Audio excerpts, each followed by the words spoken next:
Bismillahirrahmanirrahim. I'm here, Professor Izrat करनैन with the first year students. मेरे बच्चे, आज हम करने लगे हैं क्वेश्चन नंबर 17 और उसका फर्स्ट पार्ट। देखिए क्वेश्चन क्या कहता है। अगर ए और बी कोई नॉन सिंगुलर मैट्रिक्स है, ये जहन में रखना मेरे बच्चे कि नॉन सिंगुलर मैट्रिक्स कौन से होते हैं जिनका ए मोड नॉन जीरो। अच्छा, non zero, non singular, non zero मतलब अच्छा, नॉन सिंगुलर से मुराद ये भी है कि उनका इनवर्स एग्जिस्ट करता है। ये भी जहन में रखना मेरे बच्चे। अच्छा, आपने प्रूफ ये करना है कि ए बी का इनवर्स बराबर है बी इनवर्स ए इनवर्स की। कोई बात नहीं, हम मेरे बच्चे इसका ये सोल्यूशन शुरू करते हैं। अच्छा देखिए, मुझे क्या प्रूफ करना है कि ए बी का इनवर्स ले तो वो जवाब आता है बी इनवर्स ए इनवर्स। देखें, एक तो मैं ये साबित करूंगा कि अगर मैं ए बी का प्रोडक्ट लूं बी इनवर्स ए इनवर्स से, ये ज़हन में रखना कि अगर ए बी इसका और इसका प्रोडक्ट आइडेंटिटी आ गया तो समझ जाना कि इसका इनवर्स इसके बराबर है, मतलब इसका इनवर्स इसके बराबर है, साबित हो जाएगा। ये ज़हन में रखना, क्योंकि आपको पता है ना मेरे बच्चे कि ए के साथ किसको मल्टीप्लाई करवाएं, ए इनवर्स को तो आइडेंटिटी आता है। इसका मतलब ये हुआ कि अगर इसको इसके साथ मल्टीप्लाई करवाएं, आइडेंटिटी आता है, तो इसका इनवर्स इसके बराबर होगा, इसका इनवर्स इसके बराबर होगा, बात साबित हो जाएगी। अब गौर करिएगा। अच्छा, मैंने इसलिए ए बी और बी इनवर्स इनवर्स का प्रोडक्ट लिया। ए को मैं कुछ नहीं कह रहा, मैं ना इन दोनों को इकट्ठा इधर लिख रहा हूं, बी और बी इनवर्स इकट्ठा, ए इनवर्स बाहर करके लिख रहा हूं। मेरे बच्चे, मैंने ये एसोसिएटिव लॉ यूज किया है। You can change the position of small bracket, this is called which law, associative law. अब ये देखें, यहां पर अगर आप लोगों ने बेशक रीजन लिखनी है तो लिख ले कि ये मैंने मेरे बच्चे कौन सा लॉ लगाया है, एसोसिएटिव लॉ। यार ये बताएं, आप लोगों को पता है कि बी और बी इनवर्स, जिसको नहीं पता वो ये सुन ले। जैसे मैंने लिखा कि ए इंटू ए इनवर्स का जवाब आइडेंटिटी आता है, तो बी इंटू बी इनवर्स का जवाब भी क्या आएगा मेरे बच्चे, ये आइडेंटिटी आएगा, ये साथ ए इनवर्स। अच्छा, फिर सुनते रहिएगा, अगर ए के साथ आइडेंटिटी मल्टीप्लाई हो तो ए के ऊपर कोई फर्क नहीं पड़ता, ए ही आ जाएगा साथ ए इनवर्स। अच्छा, फिर गौर करिएगा, ए इंटू ए इनवर्स, ये देखो आंसर आइडेंटिटी आता है, तो ये फिर आइडेंटिटी आ गया।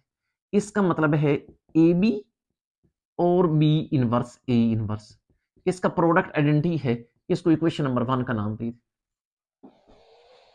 लेकिन याद रखना मेरे बच्चे, सिर्फ हमने ये साबित नहीं करना कि ए बी और बी इनवर्स का जवाब आइडेंटिटी आता है। पहले ये हो, बाद में ये हो, उसका जवाब भी आइडेंटिटी होना चाहिए, फिर ये साबित होगा कि ए बी का inverse B inverse A inverse के बराबर है। अब देखिए, कोई बात नहीं, अब हम इस तरह करते हैं, इसको पहले लिख लेते हैं। ये देखो, बी इनवर्स ए इनवर्स को, और इस चीज को बाद में लिख लेता हूं, ए बी को। फिर मैं एसोसिएटिव लॉ लगा रहा हूं। ये बताएं भला कैसे, बी इनवर्स को मैं कुछ नहीं कह रहा, इन दोनों को एसोसिएटिव लॉ के तहत इकट्ठा लिख रहा हूं, ए इनवर्स ए को और बी को भी बाहर लिख रहा हूं। ये बताएं, आपको पता है कि ए इनवर्स ए या ए इनवर्स, इसका जवाब आइडेंटिटी होता है। इसका मतलब है बी इनवर्स, इसका जवाब आइडेंटिटी और साथ है बी। अच्छा, बी इंटू आई का जवाब बी, तो बी इनवर्स इंटू बी, याद रखना, फिर बी इनवर्स इंटू बी, इसका जवाब आइडेंटिटी आ जाए। इसका मतलब ये हुआ कि अगर बी इनवर्स ए इनवर्स, इसका प्रोडक्ट हमने लिया किसके साथ, ए बी के साथ, इसका जवाब भी आइडेंटिटी आया। आप इसको मेरे बच्चे इक्वेशन नंबर 2 का नाम दे। अब यार गौर करें, इसका इससे प्रोडक्ट आइडेंटिटी, इसको इधर लिखा, इसको इधर लिखा, इसका प्रोडक्ट भी आइडेंटिटी, इसका मतलब है इसका इनवर्स ये। तो मैं नीचे क्या लिखूंगा, फ्रॉम 1 एंड 2 हमें ये बात पता चली कि इसका इनवर्स ये है, मतलब ए बी का इनवर्स ये बराबर है B inverse A inverse. Hope so बात समझ आ गई होगी। और ये बात मेरे बच्चे आपने एमसीक्यूज के हवाले से भी अच्छी तरह याद रखनी है कि ए बी का इनवर्स लें तो वो किसके बराबर है, B inverse into A inverse. Now I am moving here towards its second part. This was a question number 17 and its first part. Now we have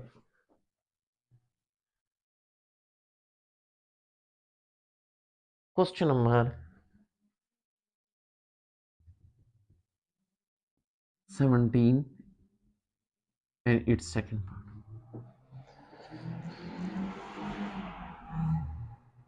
अच्छा, इसके अंदर फिर मेरे बच्चे वही यही कहता है कि आप लोग ये शो करें, ये देखें जी, show that A double inverse बराबर है किसके जी, ए। हम लोगों ने ये बात साबित करनी कि एक डबल इनवर्स लिया जाए तो जवाब मेरे बच्चे आइडेंटिटी आता है। आ जाए इसके सोल्यूशन की जाने। मुख्तलिफ तरीके हैं, लेकिन हम कोशिश करेंगे आसान वाले तरीके को। एक बात मुझे बताओ, ये बात सवाल में गिवन है कि ए सिंगुलर है, सॉरी नॉन सिंगुलर है? बिल्कुल गिवन है। और नॉन सिंगुलर का क्या मतलब होता है कि उसका इनवर्स एग्जिस्ट करता है। जरा गौर करिएगा, मैं ये कह सकता हूं, पहले मैं ये रीजन दूंगा कि सिंस ए इज नॉन